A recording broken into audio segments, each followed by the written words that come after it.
ଜାଣିଲୁ ସାଙ୍ଗ, ଜିନ୍ଦଗିରେ ଯାହା କିଛି କର ପଛେ କେବେ ବି ଭଲ ପାଇବୁନି।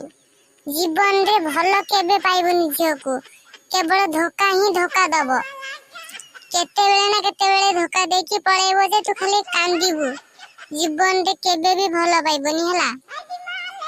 ମୁଁ ଖାଲି ଗୋଟେ ଝିଅକୁ ଭଲ ପାଉଛି ବା, ହେଲେ ସେ ଝିଅଟା ଭଲ ବୋଧେ, ଧୋକା ଫୋକା କିଛି ଦବନି, ଏଠିକୁ ଆସିକି ଦେଖା କରିବ କହିଥିଲା, ଆସିବ ବୋଧେ।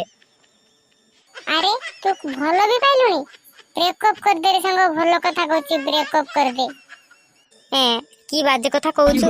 ତୋର ମାଣ୍ଡୁ ନାହିଁ ବୋଲିକି ମୋର ବି ହବାକୁ ଦବୁନି ନା କଣ? ୱାଓ, ଗୋଟେ ଝିଅ ଆସିଲା, ବୋଧେ ମୋ ମାଣ୍ଡୁ ହବ ଆଉ।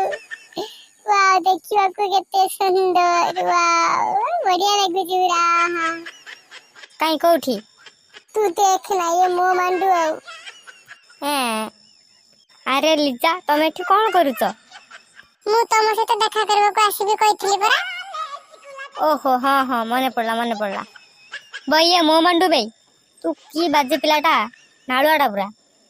ଚୁବେ, ଦେଖିବାକୁ କେତେ ବଢିଆ ସୁନ୍ଦର। ତୁ କି କଥା କହୁ ମୁଁ ବୁଝିପାରିନି। ମୁଁ ନାଳୁଆ ନୁହଁ, ଇଏ ମୋ ମାଣ୍ଡୁ।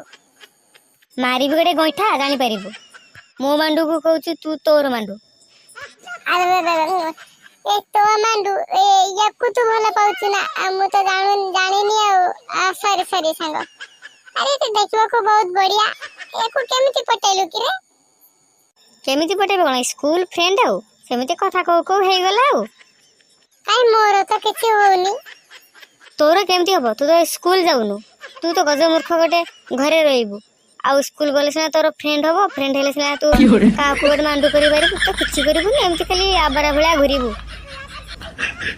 ଭାଇମାନେ ଆମ ଭିଡ଼ିଓକୁ ଲାଇକ୍, ଚ୍ୟାନେଲକୁ ସବସ୍କ୍ରାଇବ୍ କରିବେ।